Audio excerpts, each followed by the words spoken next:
What's up, everybody? My name is Chester Hall. I am the CEO of Black Flower Apparel, and I have here with me today the owner and illustrious creator of Pangeon Granola, Uncle Flizzy himself, Mr. Floyd Simmons. Please give me a Alright, so I don't hear them clapping out here.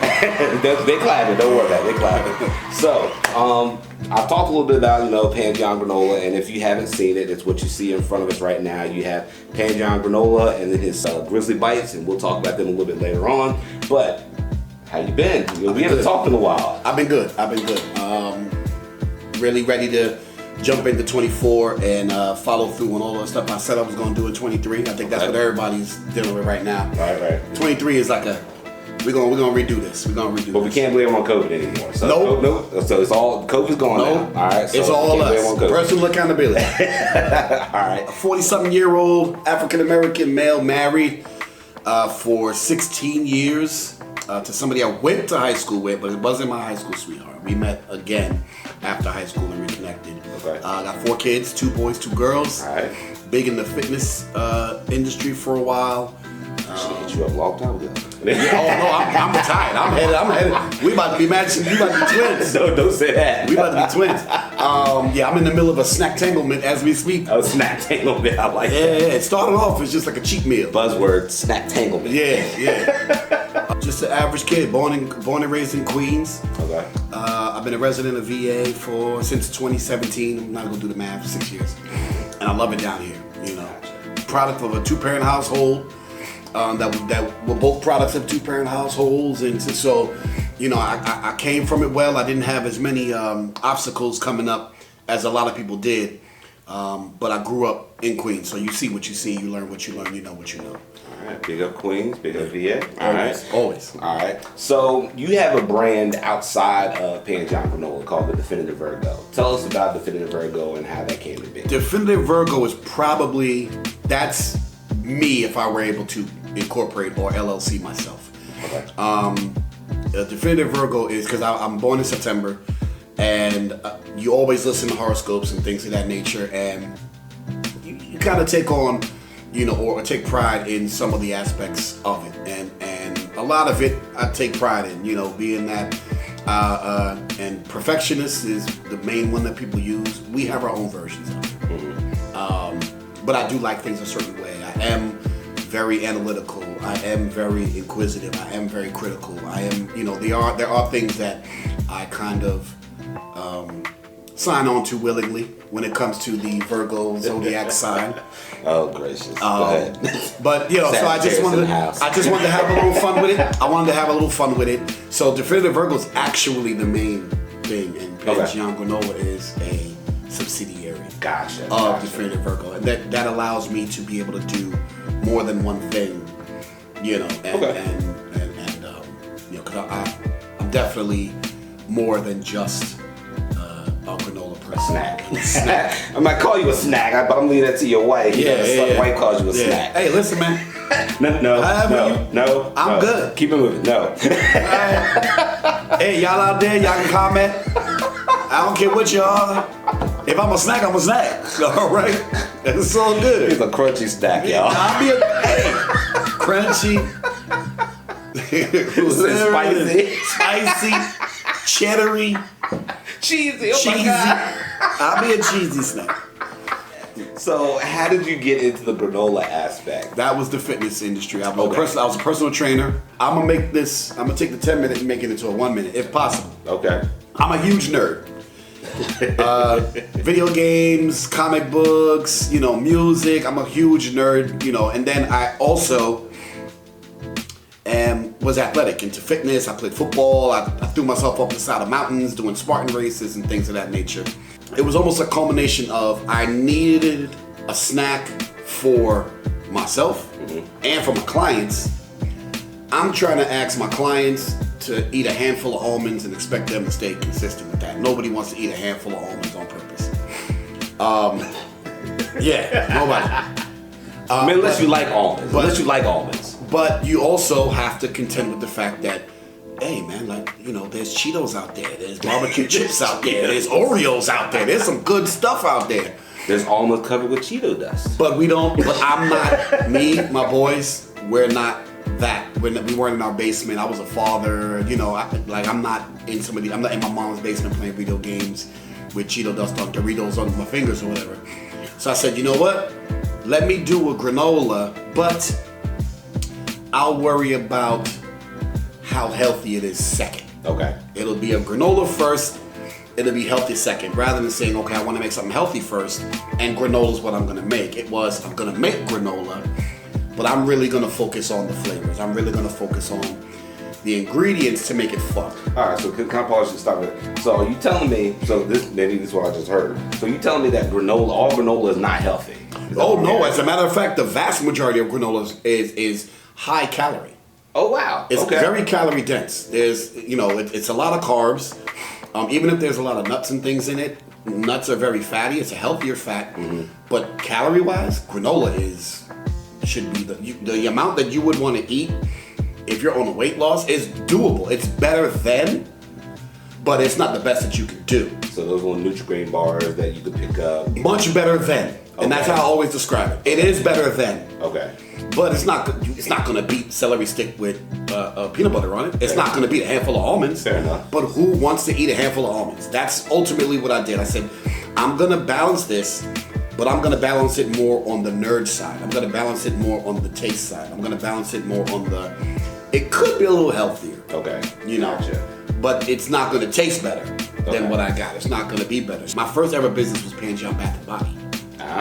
Okay. Yeah, okay. Yeah. What's a 24-year-old black dude in 2004 doing with a Bath and Body brand? I just wanted to. We need to smell good. We want our women to smell good. We want our kids to smell good. I just wanted to make stuff. I gotta make.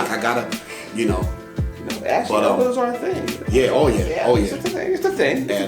So, Pangeon is probably the most important word that I'll ever use in my life, and it's a combination of the word pan, meaning all, okay, and geond with a D, Geond, okay, meaning beyond.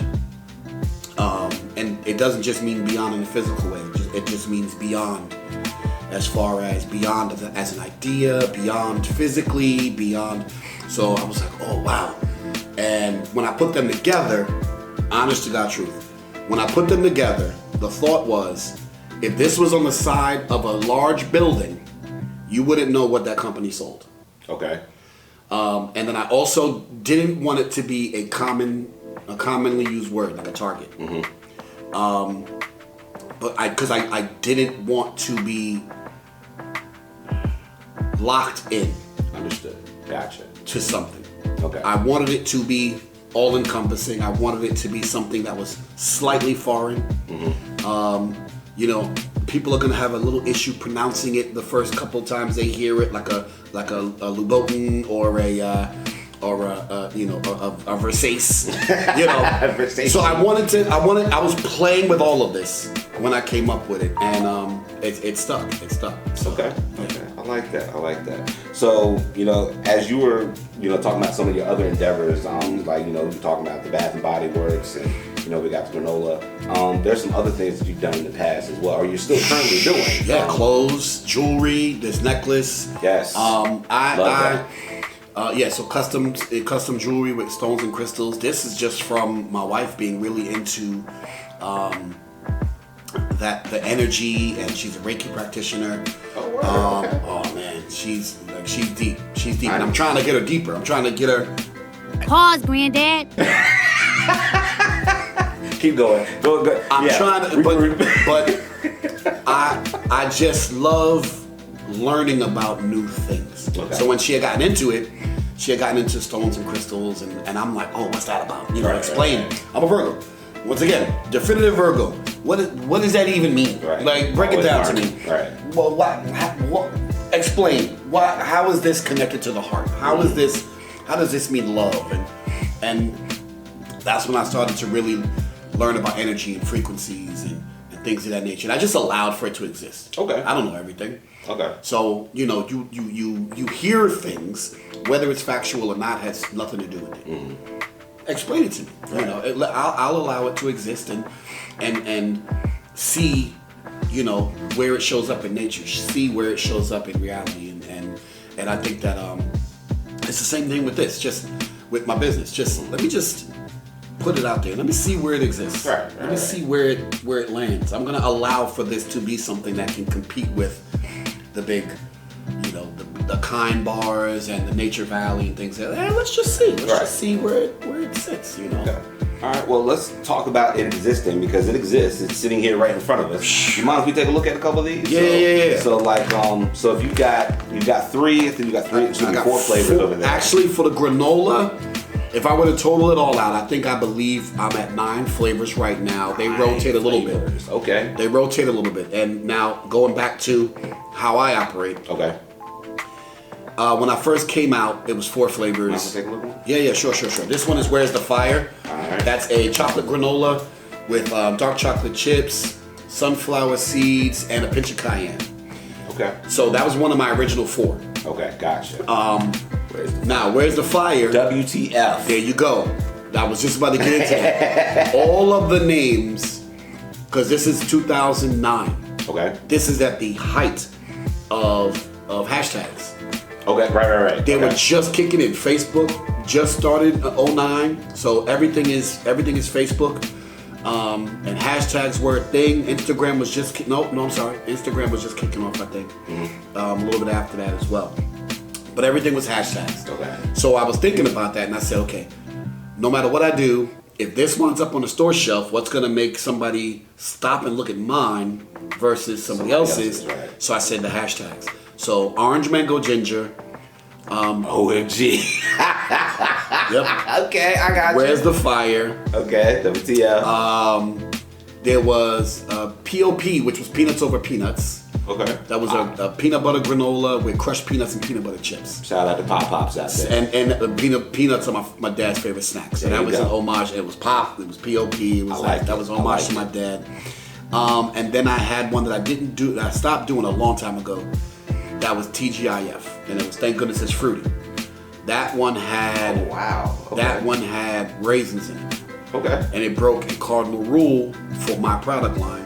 This is not that granola. Okay. So I didn't want to use old ingredients. So there's no syrup, for that maple, that whatever. There's no honey. There's no cranberries. There's no raisins. It has to be stuff that somebody might not have tried before. I'm not going, over the top and sage and mulberry and all that stuff. There's a market for that. I'm going for more. You've heard of these flavors before. I'm putting them together here. Okay. So we have Where's the Fire, which is a chocolate with a little bit of heat. It's like a good cinnamon though. Okay. Then we have Strawberry Unicorn Smash. That's sus. Let me see that. Now sus became popular. That's a newer flavor. And my daughter helped me come up with that. My daughter London helped me come up with that. Oh, it's got pink. What is that? Cereal? That is a strawberry cake batter flavored granola with marshmallows in it. So it's almost like a Lucky Charms. It's almost like an old school cereal. That's what it reminds me of. So that right there, even though it is bright, it's pink, it's colorful, it got the color marshmallows in it, and people immediately think it's for kids. It's not for kids, it's for adults. Because we were the ones that sat in front of the TV on Saturday morning and ate those cereals. So it's it's for us just as much as it is for kids with the colors and gotcha. That's a side effect. Okay. We used to eat this stuff. One Saturday morning, I hear it. Yep, Darkwing Duck and all that stuff. Oh, see, now you're dating us. You're dating us. So then, you got to keep it simple sometimes. Caramel apple pie. Okay. This one is a very everybody knows no cap. So it just everything had to be something that was useful in multiple different. Everything has to be layered for me. Okay. It can't just be, oh, that's that. Gotcha. So walnut, almond, pumpkin spice. Hold up, dog. Well, What? Yeah.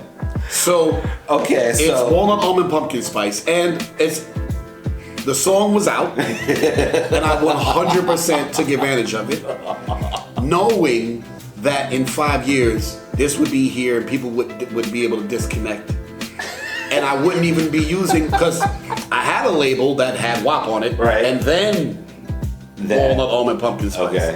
And it was WTF, and then on the bottom it said, "Where's the fire?"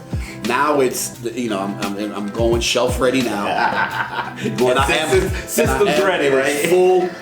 Full system ready. This is where you put that snippet in. Exactly, right? Before. So, and so now it's, but everything is layered. Everything is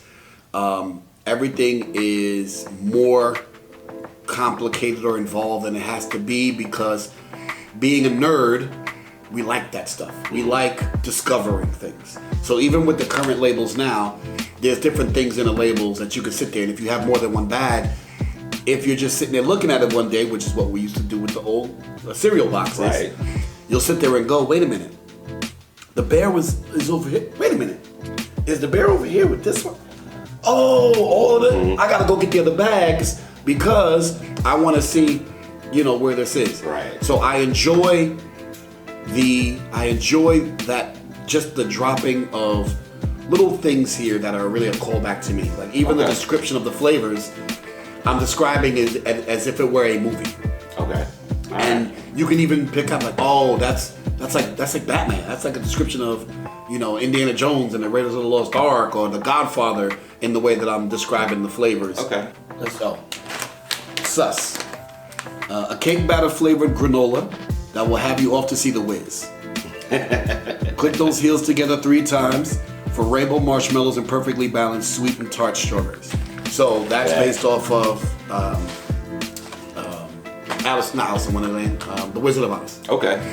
So just different things that I always want to kind of pull in and make it more about the community that's involved and that enjoys my product than just the product. Okay. Because I think that that's the only way for a small business like myself to really gain any sort of traction, is to have people value what I've put into it. Okay. So, they'll eat it and they'll enjoy it, but if they ever get to meet me, because I'm still at that stage, the majority of people will actually shake my hand or hand me their credit card to get it. For them to understand, the Strawberry Unicorn Smash is for adults. It's not just for kids. It's not, that the Walnut Almond Pumpkin Spice is an homage to When Harry Met Sally. So there's different stuff that I always want to make sure is involved, because at the end of the day, there are hundreds and thousands of granola makers, but I'm the one that makes Pangeon. So what is it special about Pangeon? It's what I put together, and it's what I put it in. It's how I put it out. I'm the only one that can do it the way that I'm doing it. Right. So I want to make sure that there's something personal. I want to make sure that I'm part of the product. So you're talking about Sus being for adults, okay? And you're really putting it out there, and you're really trying to make sure people understand that. Yeah, it's Saturday morning. It's Saturday morning. It looks like it's for kids, but it's a throwback to who we were. It's for us. It's for us. It's a kid and us. So 100%. Has there ever been any thoughts about doing something that's legitimately for? I do infused granola. Oh snap! Yeah, okay. that one is Tahitian colada. THC. That one is Tahitian colada, and the branding for that is based off of Weekend at Bernie's. Okay. Yeah, so I do. So the new school kid won't know about Bernie. And that's the whole point. That's the whole point. Is that you'll sit there and you'll look, because I had a label that was a play on all the old movies. Okay. And I had the label that was a play on the old movies, but of course I had to put my face in the actor's thing. I'm not paying, the actors if this thing blows up. Okay. And that's where the descriptions on the back came from as well. I did both. It was a play. And then when I switched to the more traditional front labels, I kept the description in the back. I'm not letting that go just yet. Gotcha. But it's a pina colada granola with pineapple, guava, and yogurt chips. That sounds good. And it is infused, yes. And that one is that's definitely limited supply. That's only in person. When they open it up and I can sell it online, by all means. Okay, this is something that's happening. Mm-hmm. So how do I get in? Gotcha. I'm small, which means I'm nimble. I can get in and out of spaces. Once I get to the point I'm in a factory, it might be more difficult to add a flavor because you got to refit. You got to refit a whole, big thing. You got to order a I'm not hitting up, to do a new flavor now. You would go to nuts.com, you would go to Amazon, and you would order a 5-pound bag of something. Okay. When you get to a point where you're doing 1,000 bags a day or 6,000 bags in a week, you're not buying 5 pounds of anything. Gotcha. It's pallets of stuff. So, talking about being a resource to other people, you just recently secured a grant, sizable grant, should I say, for your idea called Brain to Box. Brain to Box. Yes. What's Brain to Box about? Brain to Box is just what I was just talking about. Helping people take their ideas from inside their head and taking them along the process as best I can to get it in a box on a shelf. Okay. So from brain to box. So the grant that I had gotten was because I was in a entrepreneurship building cohort. Okay. And we were doing all of these courses, and I'm not really plugged into a lot of different small food-based businesses or businesses at all. I didn't fully network other than farmers markets. This cohort had about 100 businesses, and all different time periods, 5 years in, 5 months in. And what happened was I had gone in for the granola. Mm-hmm. Halfway through, we'd had a couple of breakouts, with the different groups and things of that nature. And I realized that probably about 40% of the people were in the exact same stage that I was in. And I call that between phase 2 and phase 3. Okay. Phase 1 is all the things that it takes to start it, to actually get something in your hand. Mm-hmm. Phase 2 is finding out where to get it into somebody else's hands, but you're required to be there. Okay. Phase 3 is being able to sell a product without being there. Right. So all of us were in phase 3. And the problem with phase 3 is, how do you handle that? In order to get to phase 3, phase 1 and phase 2 have to be successful. Right. Got it. So how the hell do you transition into that phase 3 if it becomes successful? Mm-hmm. How do you break the barrier into 4 and beyond? Right? Which is where you're selling units. Right. And it's, for the majority of small food-based businesses, we all start in our house. Mm-hmm. When you get to a point where you are selling it, when you get to a point where other people are selling it, you got to jump through those hoops. That's when you start climbing the mountain. Okay. That's when you start dealing with VDACs, which is the agricultural, they're the food police. So you got to start jumping through the hoops and getting your kitchen certified, so that they say, okay, you can make stuff here and not kill people. Right. But you're not going to get from 3 to 4 in your kitchen. So I have a perfectly, operational oven, but I'm able to only make a certain amount of granola in a week if my oven is on 24 hours a day. Gotcha. Or 8 hours a day, whatever it is. It's only going to be able to make a certain amount. It's not a professional kitchen. I don't have convection ovens. I don't have prep areas. I have a house. And then even if I bought a convection oven with 24 trays and everything like that, where am I going to store the dry goods? Where am I going to store the wet goods? So a lot of small food-based businesses have to figure out what their next steps are going to be when it comes to that area. And a commercial kitchen was what I wanted to base Brain to Box around. Okay. That was what I had gotten the grant for. And it was a sizable grant, but it was locked into a brick and mortar, not into the idea behind Brain to Box. And the amount that I needed to open up a commercial kitchen, or that I still need to open up a commercial kitchen, is multiples higher than what I was able to secure with the grant. Gotcha. But what that did was that opened up the door to other areas and other connections, network-wise, of people doing other things.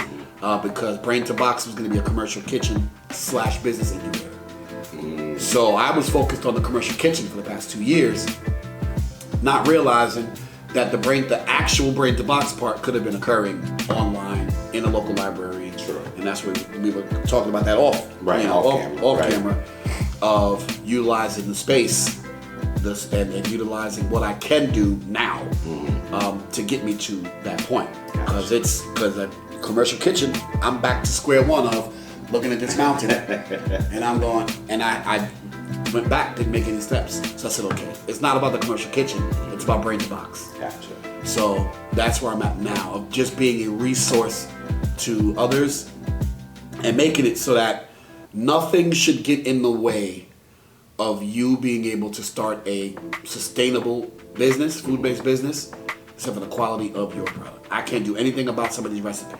Okay. But here's what you do for this, here's what you do for that, here's where you sign up for this, here's what you do for that. And then here are some questions I'm gonna ask, because the most important thing is, what's gonna make your fried chicken your fried chicken? Why would I buy, your lemon bars over somebody else's lemon bars when I can't taste either one of them online? Right. So what is it? What's going to make Linda's lemon bars? Linda's lemon bars. Right. Those are the questions that I wanted to ask that take it from an idea in someone's brain to on a shelf in a box. Gotcha. The other difficulty is the reason why there's not a lot of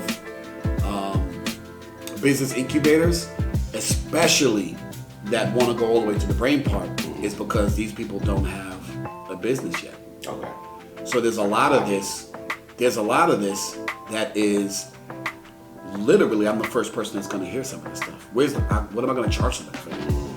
There's a lot of this that is just me, giving away free game. But I have to do what I have to do. I want to never go anywhere by myself. When I walk into a space and I'm looking for shelves, I'm looking, hey, are you interested in this? And then I go and I see, I'm like, wow, you guys sell a lot of different stuff. You don't have any popcorn, do you? I know 4 popcorn people. I know you guys, hey, this is a nice coffee shop. Are you guys looking for cookies? I know probably the best cookie people in Virginia. I never want to go anywhere by myself. So a lot of that is I gotta help build it. I want small black food-based businesses to be a movement. Imagine this. I bring you a flyer. I bring you a stack of 1,000 flyers. You send them home with the kids. It's all small black businesses. They're all front and back. They're all certified. They're all VDAX. They're all, if it's a clothing, if it's a candle, if it's a 3D printed toy, if it's a whatever, you're taking this money right here. You're taking all of the money that you get for the fundraiser. You're getting the same. But that other 50% goes to the parents of a student. Okay. Now, what does that benefit the parent of that student? What does it benefit that student? What does it benefit the taxes for that locality? What does it benefit the downtown area for those localities? Because now I'm doing 2 fundraisers at this school, I'm doing 2 fundraisers at this school. Now, all of the middle schools, all of the elementary schools and all the high schools in that Tri-City area, in that 7 cities area, are running this fundraiser. You've created instantly, if it's even half as successful as the fundraisers that they do now, you've created at least 1 millionaire, multiple people that have to hire people to help during those other times of the year. Yep. But the whole thing is there aren't enough businesses yet that are able to say, I'm ready to be put on I'm ready to go. I'm systems ready. I'm systems ready. I like There's that. no reason to tell me no. I'm ready to sell this everywhere from Walmart to Wall Street to Wall Avenue. Let's get over here to this other side of the table. Ooh. Let's get to the other side of the table. The Grizzly Bites are my baby. Okay, so let's talk about Grizzly Bites, and I'm gonna hold them while you talk about that. That is sriracha lime. That flavor is 3 weeks old. That offering is 3 weeks old. That and white cheddar are 3 weeks old, and I've sold out every week I've had those out. This is crazy. Yeah. So my daughter London, she was the one responsible for Strawberry Unicorn Smash. She's a foodie. She's 13, and she has her own business also. She makes. Nice. I gave her the jewelry business. Okay. So she makes the jewelry now using crystals and stones. Okay. She wanted to recreate the Taco Bell cinnamon twist, which was my favorite. Okay. Taco Bell was my first job. Okay. At 16, 17, that was my first job. So cinnamon twist and me have a special relationship. So we go, and I'm like, all right, well, let's go to the supermarket and we'll buy some pasta. Right. And wound up burning a whole bunch of pasta, frying it, because it's not regular pasta. Right. So the particular pasta that you use, it's a man. I gotta find out where to get it wholesale because I'm buying it every week. I'm buying it. Right. So we wound up finding the twirl. Okay. So I'm like, okay, we got the twirl, and I made it. And it was good, and I was like, oh man, I'm selling these. Like immediately, I said I'm bringing these to the market. So I bring them to the market, and people love them. And then I'm like, but this is the Taco Bell twist. I did cinnamon sugar. I did cinnamon sugar, and I did apple pie. Okay. So I was like, but this is somebody else's thing. Like I just found out. Right. I bought pretty much the same thing. So I said, no. If I'm gonna do it, I gotta figure it out. So I started to look for different shapes. And in most Latin community, because they're also called chicharrones. Okay. Right. It's a wheat pasta. They have pinwheels. Okay. So I did the pinwheels, and then I started messing with. I made my own barbecue blend, and I did a barbecue and I did a cinnamon sugar. And then I don't know where, why, how, I wound up finding the Grizzly Bite shape. It's a ring. It's a thick ring, and I bought it. I still was only doing cinnamon sugar and apple pie up to this shape, up to this very shape, because I was keeping it in line with the sweet, granola. Right. People kept coming up to me at one of the markets, mainly old people too. Mainly old people. Y'all ain't got no tea. Stop. They kept coming over thinking it was pork rinds. Okay. And I kept telling them, no, like, I'm sending people away from the table. No, I'm sorry, they're not pork rinds. It's fried wheat, it's a fried pasta. Right. Whatever. And then I'm there with my daughter one day, and I said, and they came over. Older white gentleman. Mm-hmm. He came over, and I said, they're not pork rinds. I know. And he walked away, and I said, I'm done with this. Mm-hmm. I got to give them what they want. Okay. They're coming over to give me money, and I just don't have what they want. I said, I gotta give them what they want. So I said, okay, I gotta go save them. I did the barbecue, and it started to bubble. It started to bubble. And the barbecue's my favorite. I don't even have it here. The barbecue's been sold out. So that means I can't get a... No, you gonna get everything. Matter of fact, that's what we're gonna do. Afterwards, I don't know what your schedule is. I'll fry you on some fresh ones. Because it's when I tell you it's like that, it's like that. It is. It's now so. That product competes directly with popcorn and potato chips. It's better than both. It is crunchier than chips. The flavor, of course, is going to be. Everybody has their own thing when it comes to flavor, but you can grab a handful of chips and stuff it. Those you'll bite one at a time. Just the form factor. It's one at a time with those, but you're gonna just sit there, and it's just one at a time. You just keep grizzly biting your way to the end of the bag. I accept your challenge. Yeah. But it's crunchy. I accept your challenge. So it gives you everything. It gives you the texture and the crunch of a pork rind. It gives you the flavor of potato chips and popcorn. But it doesn't give you no kernels. It doesn't give you the fat and greasy fingers of pork rinds, but it gives you the crunch and satisfaction of a chip. I mean, this right here, the granola, is made to compete with granola and cookies and sweet snacks. That is chips and popcorn, and I'm realizing that I lucked into that. And I'll be honest, I love Pangeon Granola. If I had come up with that first, I would have been a millionaire. I haven't even tried these yet. I'm so anxious to try these. Man, this is matter of fact, ridiculous. Open one. No. You're not gonna have me clouded on. Yeah, crunching. It's become an ASMR video. Quick. I'm gonna do that off camera. Don't worry about that. Yeah. But, actually, no. Let's do this. Which one do you want me to open up? Because I do want to show them. The one you want. So we got cinnamon sugar, we have white cheddar, and then we have sriracha. I'm gonna start with the OG. Start with the OG one. Start with the show OG. the texture and stuff like that. So and the same thing. I make now. I have to be honest. The sriracha lime and the white cheddar is already it's already blended up for me. I get it blended up for me. The cinnamon sugar and the barbecue. Oh, they're light, yo. This is dope. Yeah. Those are the cinnamon sugar and the barbecue. Those are my blends. This is crazy. I'm loving this. This is crazy. Cheese! Yo! Cheese! Cut the tape. Cheese! And I'm gonna be honest, cinnamon sugar is the least. He's good. Go put it in my mouth. Is the least popular. They all sell. Cinnamon sugar is the least popular because they like. I got it spicy now. Mm-hmm. They're loving that. Barbecue is by far the favorite. And white cheddar is, everybody loves the white cheddar. Y'all heard that crunch. That was... Yeah. And going into 24, there's going to be a minimum one more flavor added going into 24.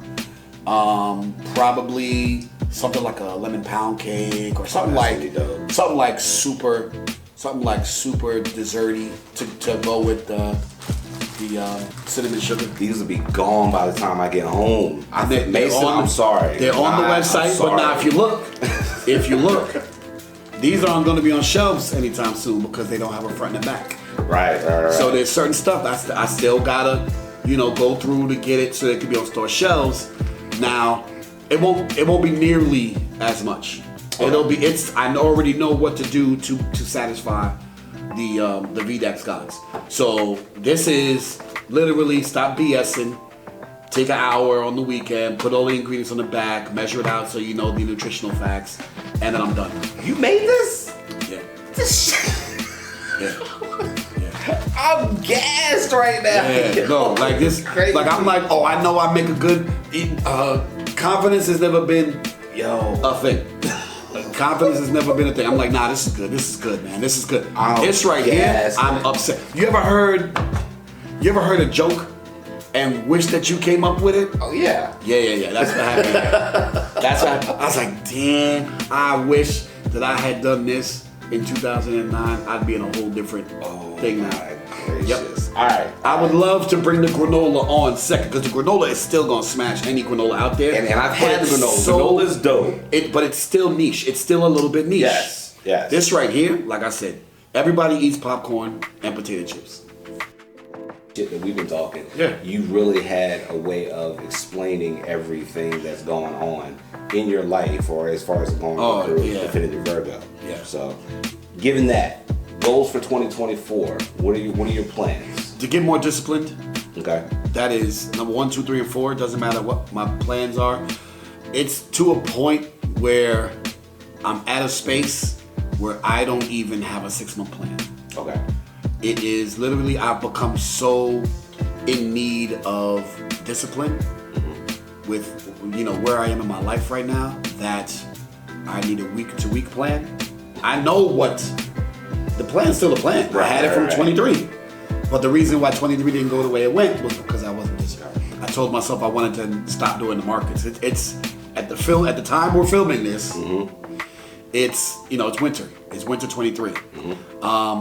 That's not really farmers market season. No, not at all. This has been shelf ready for over a year.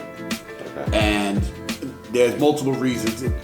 I'm always going to take accountability and say I'm the reason why it's not up there. But there was also a shift in small businesses and how they deal with local vendors as well. There's this rental space and commission thing that's going on now. A lot of businesses aren't doing wholesale anymore. And this will be really quick. Wholesale is really important because a lot of small businesses would use wholesale as a way to secure supplies for retail. Right. And now everybody is, and also that requires a partnership. If a business is buying 100 bags from me, wholesale, they're not paying, full price. Retail, right. They'll pay 60%, and they'll keep the 40. But it's contingent upon them to get rid of that inventory. Correct. When a store is now saying, okay, well, we'll let you put your stuff in our store, and you got to pay for the 3x3 or the 3x9 or whatever. Decorate it however you want to decorate it, and do whatever you want to do, and you can put lights up if you want to put lights up. What I've noticed is that those locations, they're very hodgepodge because everybody's doing something different. Right. And you're more responsible for getting your stuff out of the store than the people who own the store because they already got their money. And every sale of the product is actually icing on top. It's interesting that you say that because, not to cut you off that was the whole thing. The thing is that that's one of the reasons why I kind of fell for almost a whole year out of sync because of the whole event space rentals. And mind you, we met at an event space, and it was cool, But the simple fact of I was going to so many event spaces and paying, 50. Well, here's what happened. I'm gonna break down because once again, I like breaking things down. Go ahead. When did you start doing events? I started doing events. Let me see. I think the event I was with you was my second one. Say less. So here's the timeline because you were after and I was before. Okay. My first event, my first farmers market was the winter of 2019. 2018. Okay. So I had all of 2019 to do farmers markets before the pandemic hit. Okay.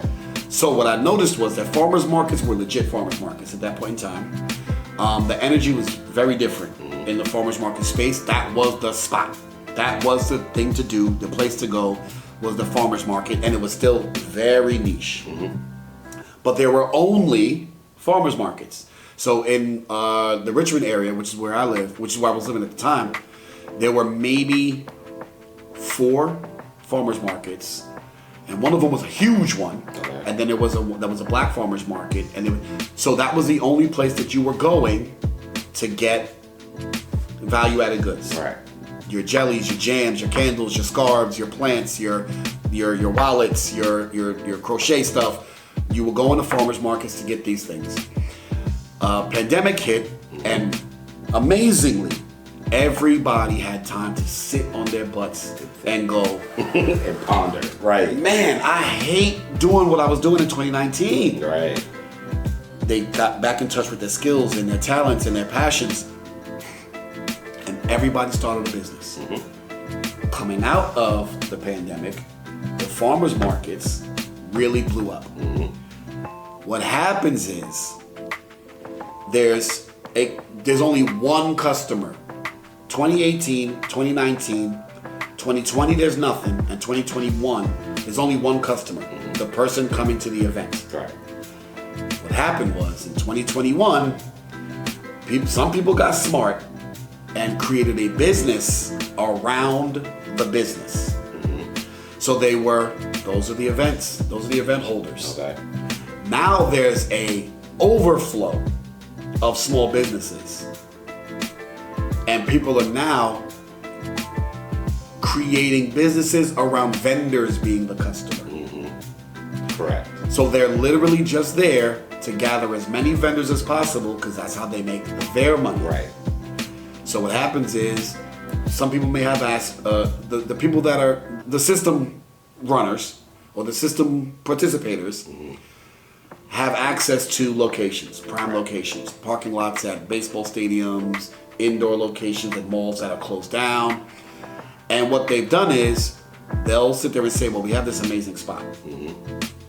And farmers markets, and I still do farmers markets now. I do 2 farmers markets. One is $15 an event, and one, and I'm not giving the name of them. And just come support me there. Come find out. Yeah, because I do a couple. But then there's another one, it's $30 for the season. Oh, wow. Okay. For the season. I did that last year, and I'm doing it. I don't care. Right. I don't care It's what I'm gonna doing. I'm gonna do that just to make sure I'm out, and I love that aspect of it. Right. There are markets happening in the same location. I'm gonna just give you a random address. You got 123 ABC Street, and there would be a market on Friday night. That would be $200 for the table. There'd be a market Saturday afternoon in the same spot for $100, and then there'd be the farmers market on Sunday, which would be $65. Right. Now, how? It's Richmond, Virginia. There is a population of about 500,000 people. That does not change. Right. Now you get the other ones, which are, they're doing events, but you go to their social media page and you have more followers than they do. So their reach is less than yours. So you can go in front of your house right now. You can put as many ads up as they have up, and you'd reach more people to come to your house than that are going to come to this particular event. So now you're the advertiser for these other event spaces. So that whole thing of just the event space, it's just this predatory thing that sprung up from the amazing influx of small businesses that came. The problem is they don't care about the businesses. Facts. They're not going around and telling you, hey, listen, this is dope, we're going to be doing this on a regular basis. Let's get you plugged in with this so that we can, I spoke to this particular bank because I know you're still connected to your personal account. I spoke to this bank, and they're gonna allow everybody that is a part of this farmers market group to set up a business account and maintain it, and then they're gonna come speak. after the next event for an hour and tell you how to handle this. Right. And they're going to give everybody the files. They're going to email the files to you so that you can easily fill out your taxes. None of them are doing that.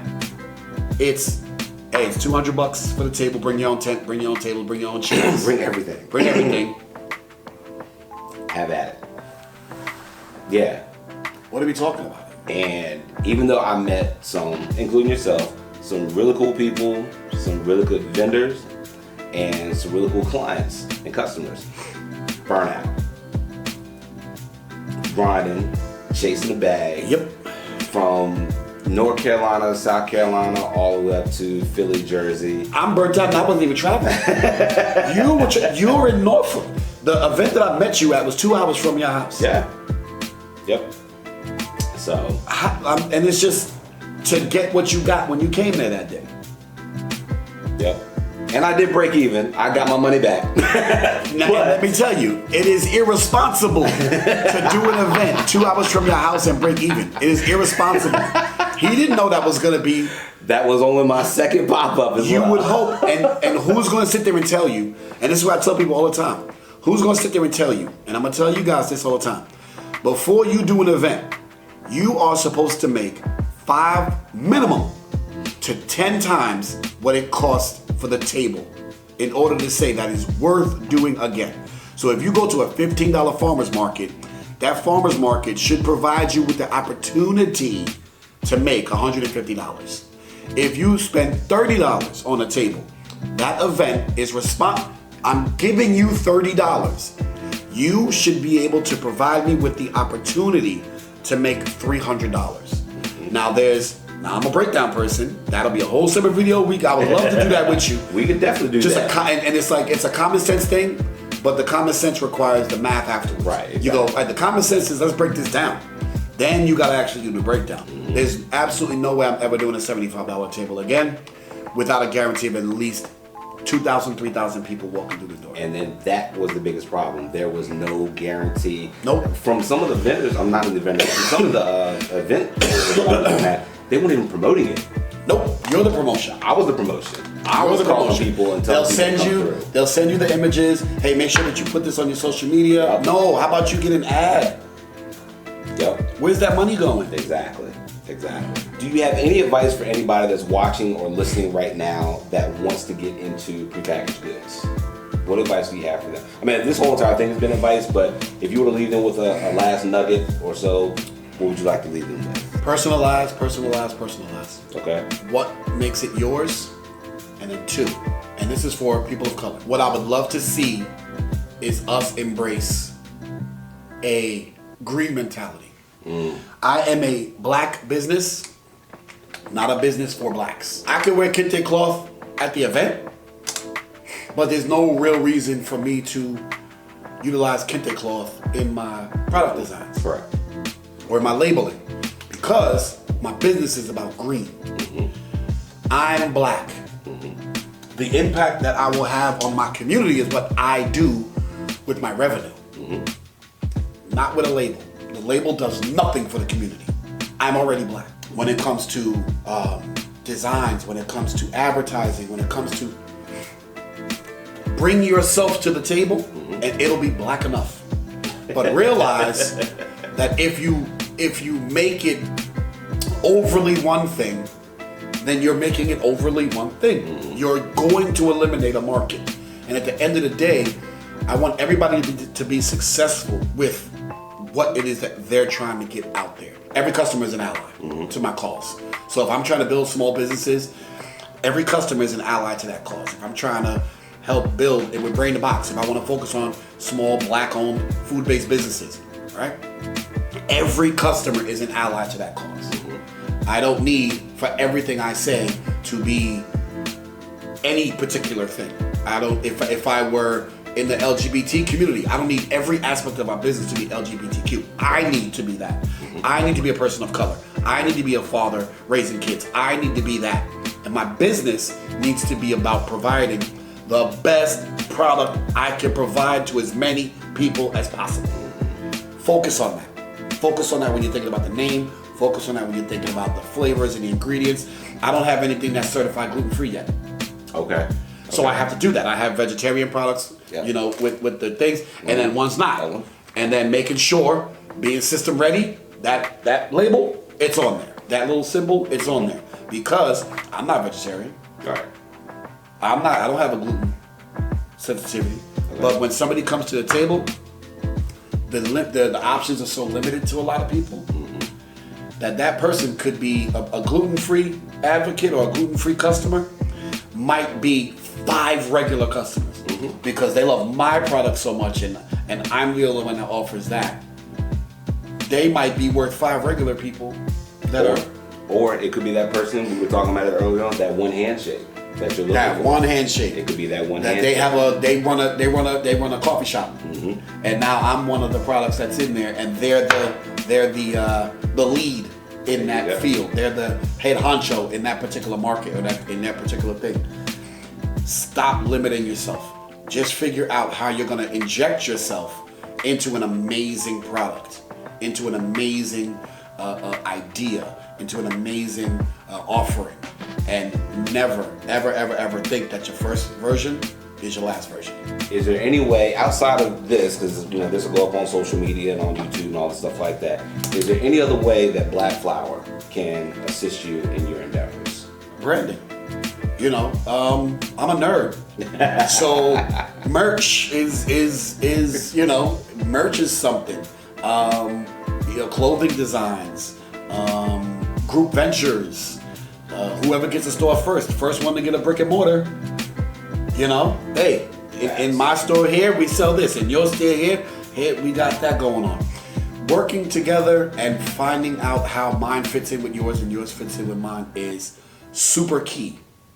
You can never go somewhere by yourself. I hear you. If you're an entrepreneur and you walk into an opportunity and you're only thinking about your name, guess what? Every entrepreneur that you know, when they go somewhere, they're not thinking about your name. Facts. You have to put that energy out there. I will always have 5 or 6 names ready to spit. If it's because now I got more to offer. I'm not just bringing granola.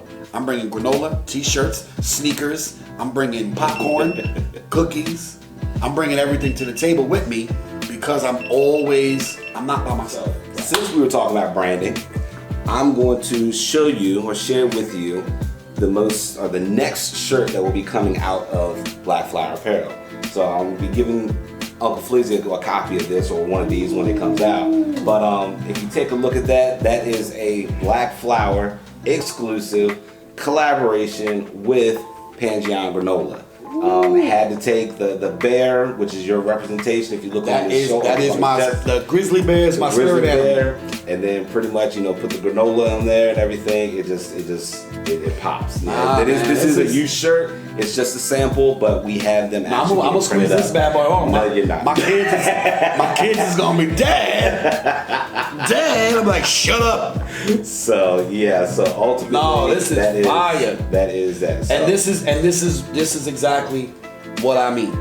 Just different ways for us to kind of make each other bigger. That's it. You know what I'm saying? Just different ways of locking in.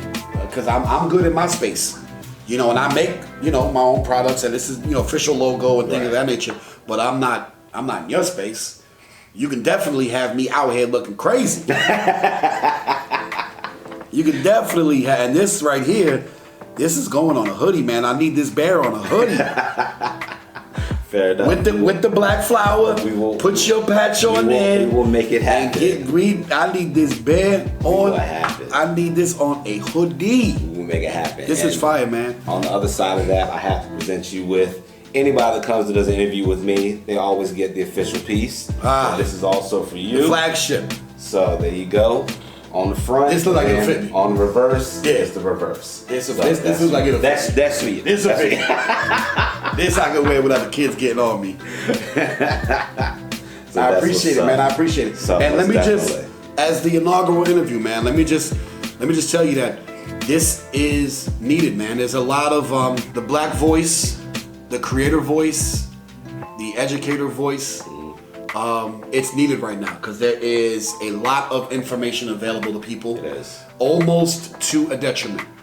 Finding a way to curate it and get people what they need in the time that they need it that's going to be the new currency. That's going to be the new valuable, the new thing, because the world right now is overloaded with gems, and a lot of people don't know where to start, where to chisel first, where to pick first. And I think that the Black Flower brand is going to wind up being something where not only does it provide a product, but it is a divining rod. Okay. It's a divining rod for information for a culture, and I think it is super valuable what you're doing, and any way that I can to help support that, I'm locked in, man. Most definitely, locked in. appreciate that. Before we go, please give them all your social media, give them all your contacts, website, and everything else like that. Pangeon_Granola on IG. The website is thedefinitive.virgo.com. Everything is up. The Grizzly Bites are all 4 flavors up for sale. As a matter of fact, I have a 4 paws pack going on right now. It's only $20. You get all 4 flavors. That's going to be going on there. Punch on it. And I'm going to do I'm going to do it here. I'm gonna create a code for Black Flower. That'll be the discount code for 15%. We'll do that, nice. And that'll be site wide. And just because once again, it's one of those things where it's just a way for me to say thank you to anybody that finds me through him. I appreciate it, and everything that I'm doing right now is still as close to hand as it can be. I'm selling every product. I'm making every bag. I'm printing out every label. So, this is still just as much me as it can be, and hopefully that won't be for much longer. Hopefully I'll be able to provide a lifestyle for somebody else, but I gotta finish this part, first.